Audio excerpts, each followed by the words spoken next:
She was told she was out of her depth, but with one precise question, she turned the tables on a legal legend.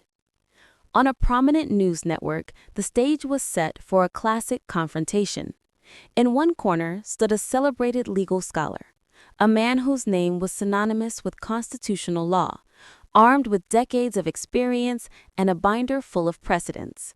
He stepped onto the set with the clear mission to dismantle the arguments of a politician he viewed as inexperienced. Across from him stood Congresswoman Alara Vance, a former public defender whose calm demeanor belied a razor-sharp legal mind.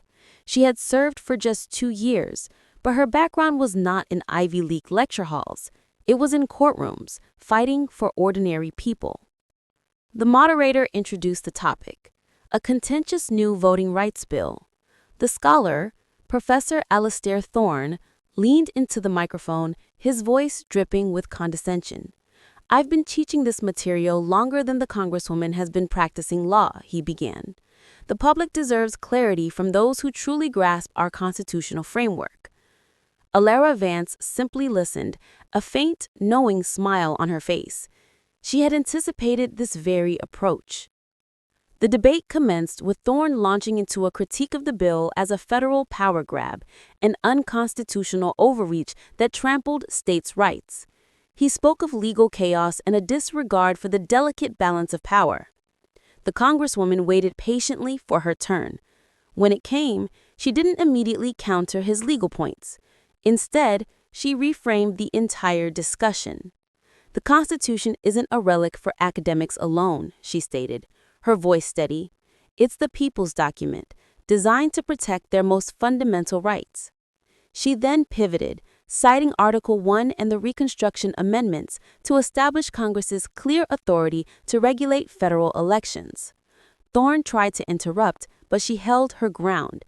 She wasn't just reciting theory, she was connecting the law to its real-world impact.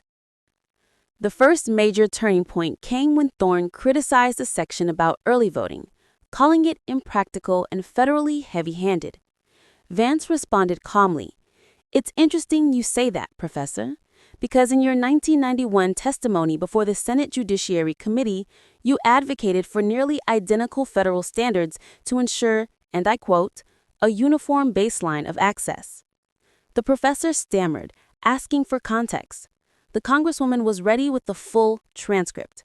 How could someone so sure of his position be so unaware of his own past statements? As the discussion deepened, Thorne attempted to leverage his prestige.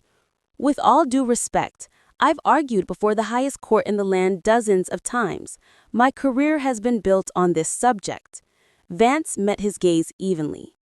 "Professor," she began, her tone respectful but firm, "a long resume is no substitute for a correct argument." She then exposed a stunning contradiction. While he now championed state authority above all, she revealed that after a recent presidential election, he had penned a legal opinion arguing that state legislatures had absolute power to appoint electors, potentially nullifying millions of votes. How does that align with your devotion to state-led elections today?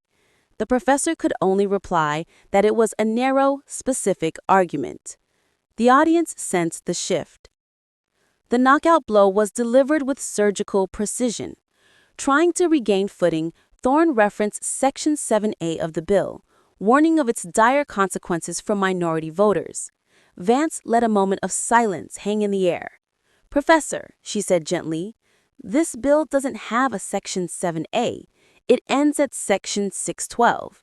You're citing a provision that doesn't exist." The studio fell utterly silent. Thorne fumbled through his papers, his confidence visibly crumbling. He had not only misunderstood the bill, he hadn't thoroughly read it. The Congresswoman, who had helped draft the legislation, knew every line. The message was undeniable. Preparation will always outperform presumption.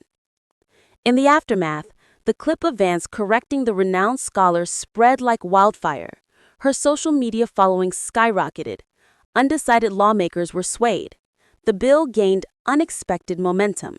For Professor Thorne, it was a public reckoning. For Congresswoman Vance, it was a testament to a new kind of authority, one built on meticulous preparation and a connection to the lived reality of the law. It proved that the most powerful voice in any room isn't always the loudest or the most pedigreed, but the one that is undeniably, unshakably correct. This moment reshaped the national conversation on voting rights. If you found this breakdown of a pivotal debate insightful, please show your support by liking this video and subscribing to the Winds of Thought channel for more content that unpacks the stories behind the headlines.